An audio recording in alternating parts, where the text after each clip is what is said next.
انسان کے دنیا میں قدم رکھنے سے بہت پہلے اس دنیا پر جنات کی حکومت تھی۔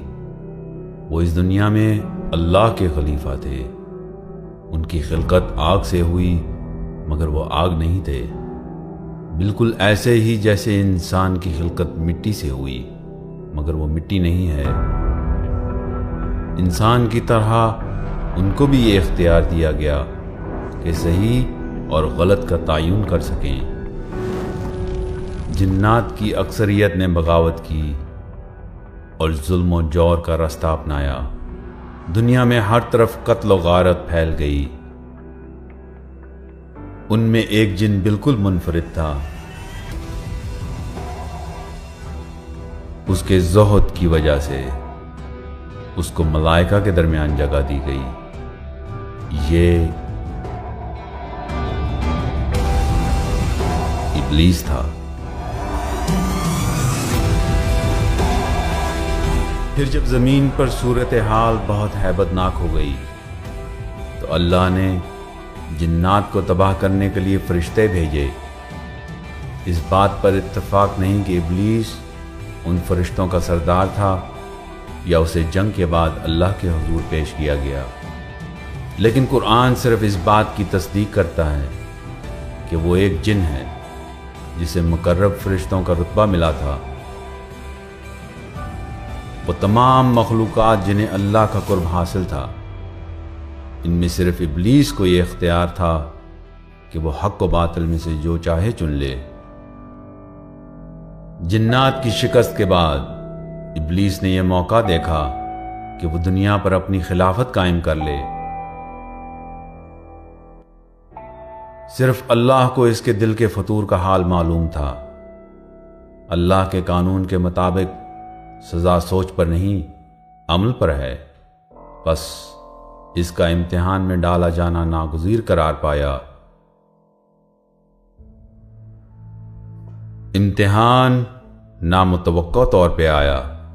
اللہ نے کچھ مٹی سے آدم کو خلق کیا اور یہ اعلان کیا کہ انسان دنیا میں اس کا خلیفہ ہوگا۔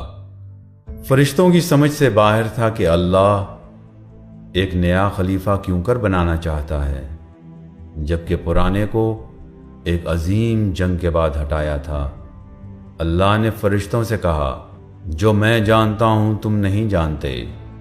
کیا اس کا مطلب یہ تھا کہ اللہ کو ابلیس کی نیت معلوم ہے، یا کہ آدم کی اولاد میں ان کو پیدا ہونا تھا جو اس زمین پر خلافت کے حقدار ہیں؟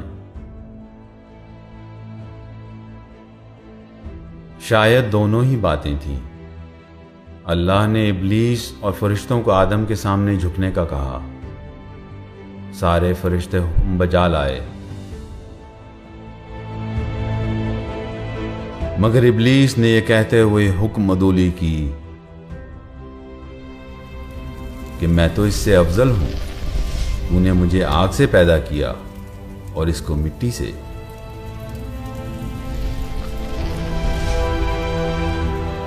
ابلیس امتحان میں بری طرح سے ناکام ہوا۔ اس نے اللہ کی کھلی حکم عدولی کی۔ اس کی نیت کا فطور سب پر آشکار ہو گیا۔ کچھ بعید نہیں کہ اسے فوراً واصل جہنم کر دیا جاتا۔ آدم کے لیے ابلیس کا غصہ انتہا کو پہنچ گیا۔ اس کو آدم اور اولاد آدم سے بدلے کی ترکیب سوجھی۔ ابلیس نے اللہ سے روز قیامت تک کی مہلت مانگ لی تاکہ انسان کو بھی امتحان میں ڈالا جا سکے جیسے اسے ڈالا گیا، اور یہ ثابت ہو جائے کہ انسان اللہ کی خلافت کے قابل نہیں۔ بولا، میں انسان کے گھات میں تیرے سیدھے رستے پہ بیٹھوں گا، پھر اس پر آگے سے حملہ کروں گا اور پیچھے سے اور دائیں سے اور بائیں سے۔ اے اللہ، تو انہیں ممنون اور شاکر نہیں پائے گا۔ اللہ نے اسے مہلت دی، مگر قیامت تک نہیں بلکہ ایک معین وقت تک۔ اتنا لمبا عرصہ کہ حضرت انسان کا امتحان لیا جا سکے۔ اللہ نے ابلیس کو نکال باہر کیا ان الفاظ کے ساتھ: نکل جا کہ تو ذلیل و مردود ہے، جو بھی تیرا اتباع کرے گا میں تم سب سے جہنم کو بھر دوں گا۔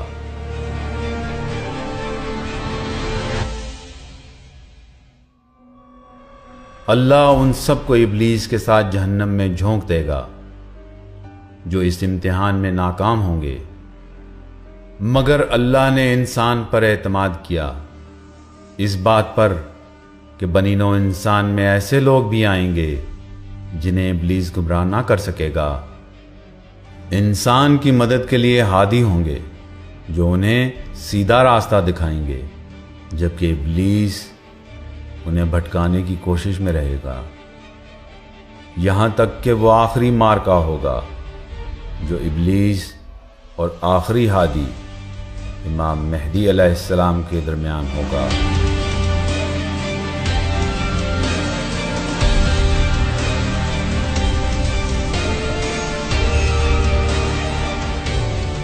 امام مہدی کوئی پیشن گوئی نہیں، ایک وعدہ ہے جس کے پورا ہونے کا وقت آ گیا ہے۔ اس دستاویزی فلم کا موضوع منفرد ہے۔ ایک جانب ایک جن جس کا نام ابلیس ہے، جو طولانی عمر والا ہے اور جسے فی الواقعہ موت نہیں، جس کی خلقت بے دھوئیں کی آگ سے ہوئی، وہ ہزاروں سال سے ایک ہی مقصد سے کار فرما ہے۔ اس کا ایندھن خود پسندی اور بنی نوع انسان سے نفرت و حقارت اور بدلے کی آگ ہے۔ دوسری جانب اللہ کی طرف سے مقرر کردہ ایک کامل انسان ہے جو ہماری رہنمائی اور مدد کے لیے ہے، ایک مثالی شخصیت کے حامل اور دور حاضر کے آقا، 12ویں امام مہدی علیہ السلام ہیں۔ اربوں لوگوں کی امیدیں ان سے وابستہ ہیں اور لوگ صدیوں سے جن کا انتظار کر رہے ہیں، جن کی خبر اور وعدہ اللہ کے رسول نے اپنی احادیث میں بارہا کیا۔ مگر کچھ لوگ ایسے بھی ہیں جنہیں شیطان سے تو انکار نہیں مگر مہدی سے انکار ہے، مگر مہدی سے انکار ایسا ہی ہے جیسے خاتم النبیین حضرت محمد صلی اللہ علیہ وآلہ وسلم سے انکار۔ ایک اہم حدیث میں رسول اللہ فرماتے ہیں، جو بھی اپنے زمانے کے امام کو پہچانے بغیر مر گیا وہ جاہلیت کی موت مرا۔ مگر امام مہدی کے ذکر کو زیر بحث لانے سے پہلے ظلمت و تاریکی کے منبع ابلیس کے متعلق کچھ بات ہو جائے۔ اللہ اور اس کے محبوب نبی نے ہمیں اس طاقتور دشمن سے خبردار کیا ہے۔ تصور کریں، ایک طاقتور دشمن جو انسانی آنکھ سے اوجھل ہے، مگر اس کی سرگوشیاں روح کی گہرائیوں پر اثر انداز ہو سکتی ہیں۔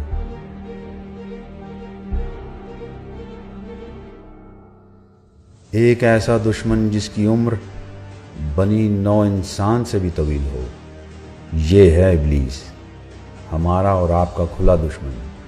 یہ شیطان کے نام سے بھی مشہور ہے اور دھوکے باز کے نام سے بھی۔ اس کی طولانی عمر کے باعث اسے بنی نوع انسان کو دھوکہ دہی کا تجربہ اور ہنر سیکھنے کا موقع ملا۔ اس دوران اس نے بہت کچھ سیکھا۔ جیسے جیسے لوگ اس کے طور طریقے کو پہچاننے لگے اور محتاط ہو گئے، خصوصاً آخری نبی کی آمد کے بعد، ویسے ویسے وہ اپنے حلیے اور وار کرنے کے انداز کو بدلتا گیا۔ وہ جن و انس کی ایک فوج کے ساتھ کھڑا ہے جو اس کے کالے کرتوتوں میں اس کے مددگار ہیں۔ طولانی عمر کے حامل ابلیس نے نسل در نسل شیاطین کی تربیت کچھ اس طرح کی کہ ان کے اندر بنی نوع انسان کے خلاف حقارت اور نفرت کوٹ کوٹ کر بھر دی۔ اس کے علاوہ اس نے انہیں دھوکے بازی کا ہنر بھی خوب سکھایا۔ ہم بشر فانی ایسے دشمن کے سامنے کیسے کھڑے رہ سکتے ہیں؟ ہماری امید صرف اللہ کے بتائے ہوئے راستے میں ہے، مگر یہ کوئی عام راستہ نہیں جہاں پیدل اپنے پاؤں پہ چلا جا سکے۔ یہاں آپ کو اپنے فیصلوں کے ذریعے اس راستے پر زندگی بسر کرنی ہے۔ آپ یہ راستہ دیکھ نہیں سکتے، مگر جو اس راستے پر چل رہا ہو اس کا اتباع ضرور کر سکتے ہیں، یعنی اس کے پیچھے پیچھے اس کے نقش قدم پر چل سکتے ہیں۔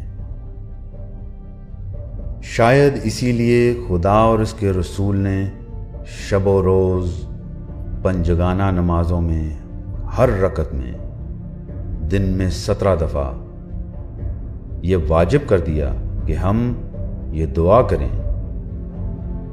کہ اللہ ہمیں اس راہ پہ چلائے جو اس کے مقرب بندوں کی راہ ہے، جنہیں اس نے اپنی نعمتیں عطا کی۔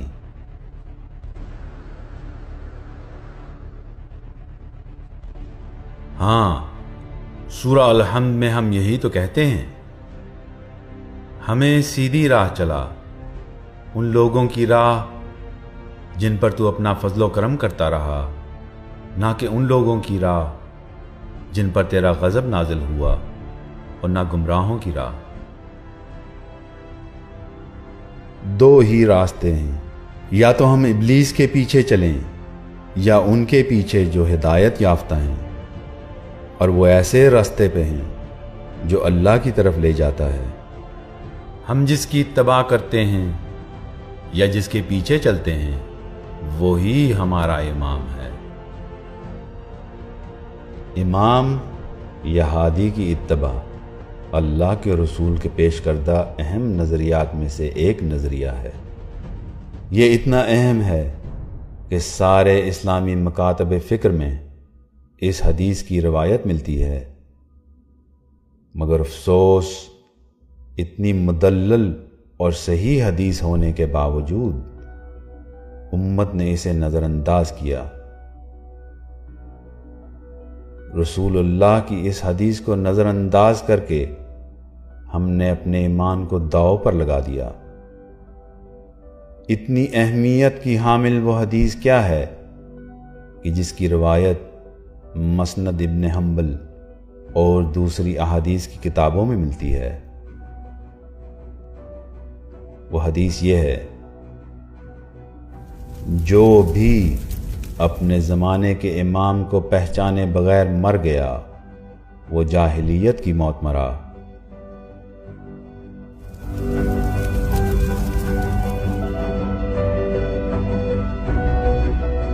ہر مسلک میں مانے جانے والی یہ حدیث یہ بتاتی ہے کہ ہر زمانے کا ایک امام ہے، اور اگر ہم اس امام کو پہچانے بغیر مر گئے تو دور جاہلیت کی موت مرے۔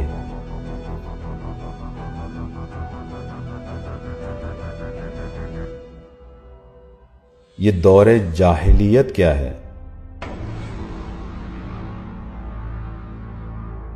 یہ دور نبی کریم سے پہلے کا دور تھا، یہ شرک اور کفر کا دور تھا۔ سو اگر ہم اپنے زمانے کے امام کو نہ پہچان پائے تو ہم کافر و مشرک کی موت مر جائیں گے۔ ہاں، کافر کی موت۔ ہمارا ایمان اور مستقبل اس بات سے جڑا ہے کہ ہم اپنے زمانے کے امام کو پہچانیں۔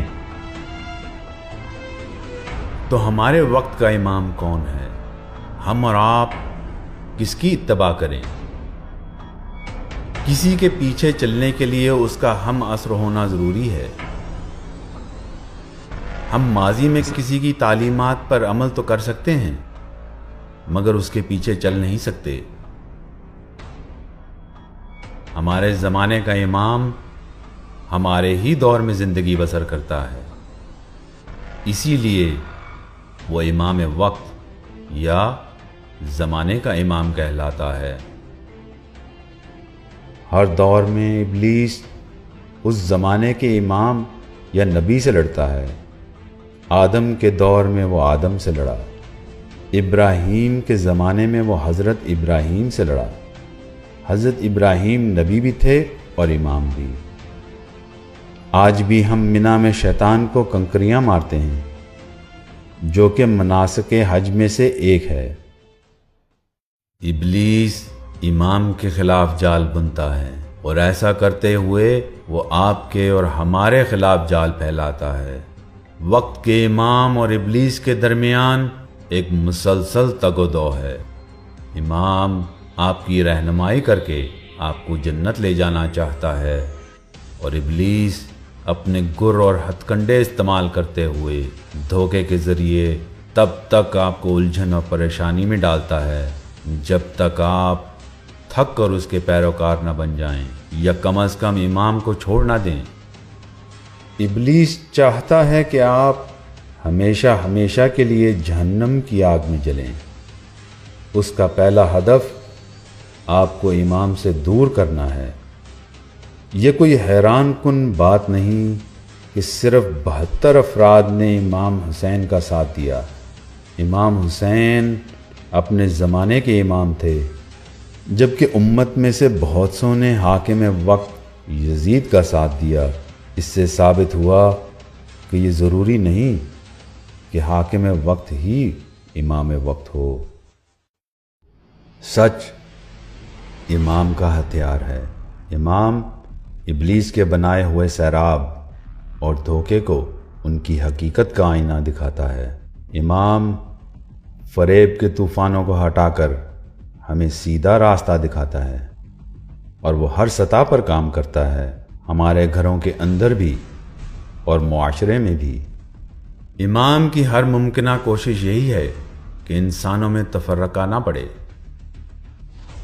جبکہ ابلیس ہم میں پھوٹ ڈالنے کے لیے کوشاں ہے۔ اس جھوٹ اور مکر و فریب کی دھن اور بہروپیوں کی دنیا میں اسے کیسے تلاش کیا جائے جو ہماری رہنمائی کرے۔ پیغمبر اسلام نے امام کی پہچان کے لیے نشاندہی کی ہے۔ انہوں نے فرمایا، اسلام کبھی ختم نہیں ہوگا اور نہ ہی گمراہ ہوگا جب تک میرے 12 جانشین امت کے درمیان موجود رہیں گے۔ ان کا تعلق قبیلہ قریش سے ہوگا، اور ان میں سے آخری کے گزر جانے کے بعد قیامت کی گھڑی آ جائے گی اور دنیا اس کے مکینوں کے ہمراہ تباہ ہو جائے گی۔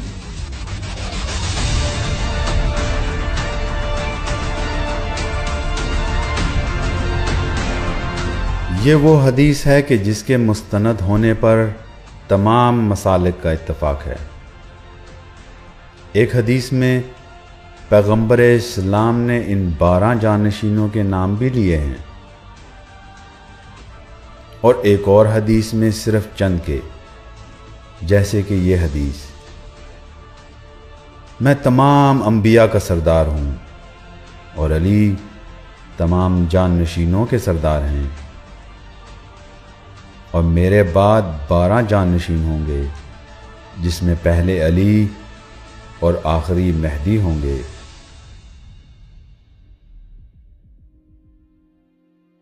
اور امام علی کا قول ہے، ہر سال میں ایک گراں قدر رات یعنی شب قدر ہوتی ہے، اور اس رات سال کے تمام امور اتارے جاتے ہیں۔ یہ امور اس کو دیے جاتے ہیں جو بعد نبی ولایت کے درجے پر فائز ہو۔ ابن عباس نے پوچھا، یہ لوگ کون ہیں؟ آپ نے فرمایا، میں اور میری ذریت سے 11 امام۔ تمام مسلمانوں کا اس بات پر اتفاق رائے ہے کہ پیغمبر اسلام کے بعد اور روز قیامت سے پہلے 12 امام آئیں گے۔ یہ وہ وعدہ ہے جو اللہ کے سچے نبی محمد صلی اللہ علیہ وآلہ وسلم نے کیا ہے۔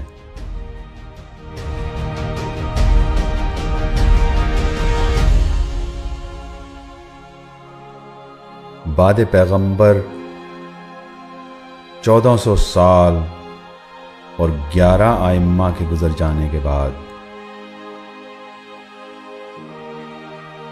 یہ بات تو واضح ہے کہ ہم 12ویں امام کے دور میں ہیں، کیونکہ کوئی بھی زمانہ امام سے خالی نہیں، اور اس کے بعد قیامت برپا ہوگی۔ ہم ایک ایسے وقت میں ہیں جو خود پیغمبر اسلام کے بقول ایک بہت خاص دور ہے، امام مہدی علیہ السلام کا دور۔ ہم بہت خوش قسمت ہیں کہ ہم ایسے دور میں زندہ ہیں جو آخری امام کا دور ہے، امام مہدی علیہ السلام کا دور۔ آپ نے شاید اور پیشین گوئیاں بھی سنی ہوں گی، جیسا کہ امام مہدی کا ظہور مکے میں ہوگا اور وہ لوگوں کو دجال کے خلاف جنگ کے لیے بلائیں گے۔ آپ یہ سوال کر سکتے ہیں کہ ہم اس عظیم دور میں کس طرح ہو سکتے ہیں جبکہ یہ سارے واقعات ابھی رونما نہیں ہوئے؟ جواب سیدھا ہے کہ جو واقعات ابھی رونما نہیں ہوئے وہ آئندہ ہوں گے۔ وہ ساری پیشین گوئیاں جن کا تعلق امام کے ظہور سے ہے اپنے صحیح وقت پر ضرور واقع ہوں گی۔ امام مہدی ہی وقت حاضر کے امام ہیں، مگر انہوں نے ابھی خود کو سرعام آشکار نہیں کیا۔ ابلیس کے خلاف اس مارکے میں حکمت عملی، داؤ پیچ اور صحیح وقت کا تعین ناگزیر ہے۔ امام مہدی یہ کام بہت رازداری کے ساتھ انجام دے رہے ہیں۔ ان کا مرکز اقتدار فی الحال پوشیدہ ہے۔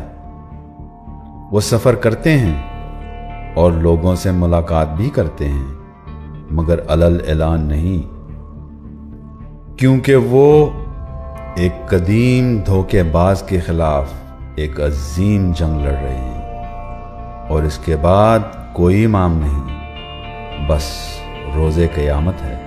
ابلیس 12ویں امام سے اتنا خوف زدہ ہے کہ جتنا وہ پہلے کسی امام سے نہیں ہوا۔ اس نے اپنی تمام طاقتیں یکجا کر لی ہیں، کیونکہ وہ جانتا ہے کہ اس کی عمر طولانی ضرور ہے مگر وہ لافانی نہیں ہے۔ وہ جانتا ہے کہ اس کی موت امام مہدی کے ہاتھوں ہے، اسی لیے وہ 12ویں امام سے خوف زدہ ہے۔ ایسا کیا ہے کہ ابلیس جیسا طاقتور دشمن بھی امام مہدی سے خوف محسوس کرے؟ ہم پھر پیغمبر اسلام کی طرف دیکھتے ہیں۔ وہ فرماتے ہیں، اللہ روح اللہ عیسیٰ ابن مریم کو اتارے گا اور وہ امام مہدی کے پیچھے نماز پڑھیں گے، اور دنیا ان کی تجلی سے منور ہو جائے گی، اور ان کی طاقت مشرق و مغرب میں پھیلی ہوگی۔ ایک اور حدیث میں ہے، مہدی میری آل اور فاطمہ کی اولاد میں سے ہے۔ حضرت فاطمہ سلام اللہ علیہا نے اپنے بیٹے حسین سے کہا، تمہاری پیدائش کے بعد رسول خدا میرے پاس آئے، انہوں نے تمہیں اپنے ہاتھوں میں لیا اور مجھ سے مخاطب ہوئے، اے فاطمہ حسین کو لے لو اور یہ جان لو کہ اس کی آل میں 9 امام ہوں گے جو ہادی ہوں گے، جن میں 9 القائم ہوں گے۔ القائم امام مہدی علیہ السلام کا ایک اور لقب ہے۔ اس کا مطلب ہے وہ ذات جو بلند ہو۔ ہمیشہ کی طرح رسول کا وعدہ سچا ہے، اور ہم جانتے ہیں کہ جب تک وہ ظہور نہیں فرمائیں گے دنیا ختم نہیں ہوگی، اور جب وہ آئیں گے تو دنیا عدل و انصاف سے بھر جائے گی، جبکہ اس سے پہلے وہ ظلم و جور سے بھری ہوگی۔ جب امام سرعام ظاہر ہوں گے تو وہ انسانیت کے لیے انتہائی خوشی کا وقت ہوگا۔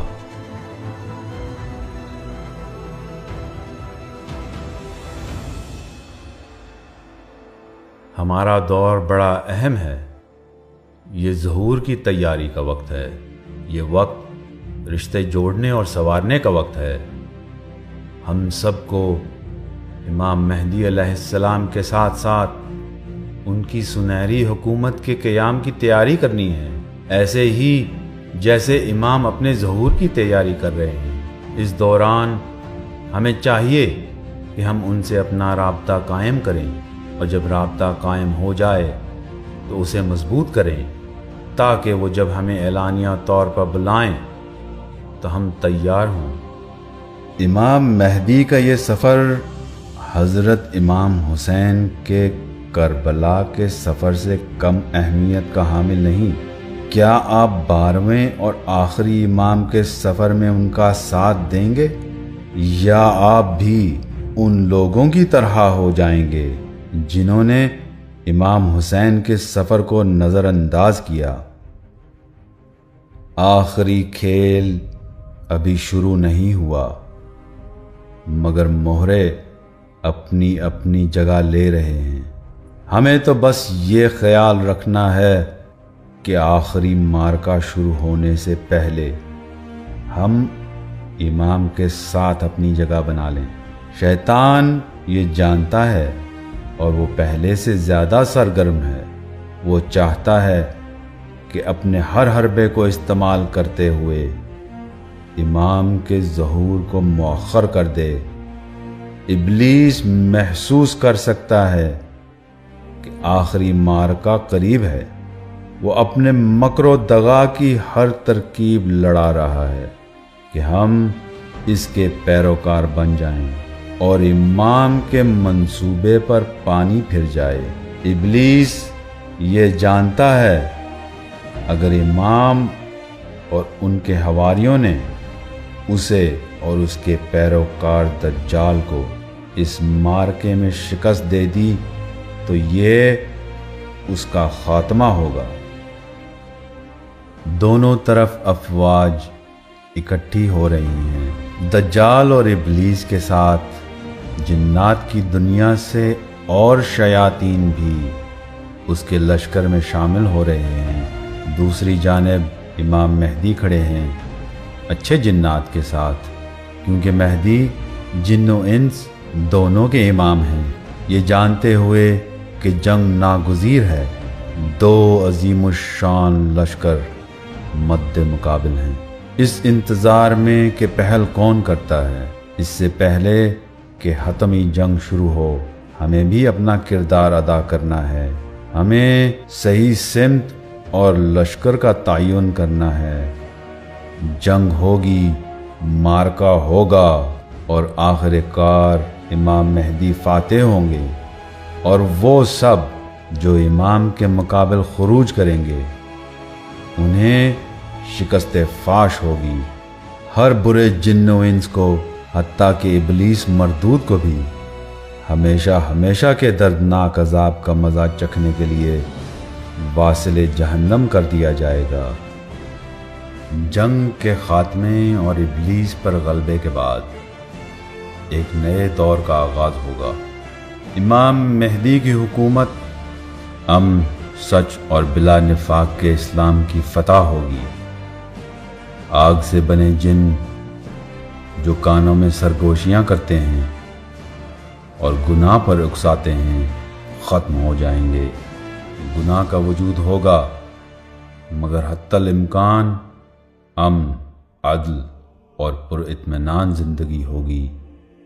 ابلیس ہماری آنکھوں پہ پردہ ڈالنے کے لیے نہیں ہوگا، اور ہم صرف سچ دیکھیں گے۔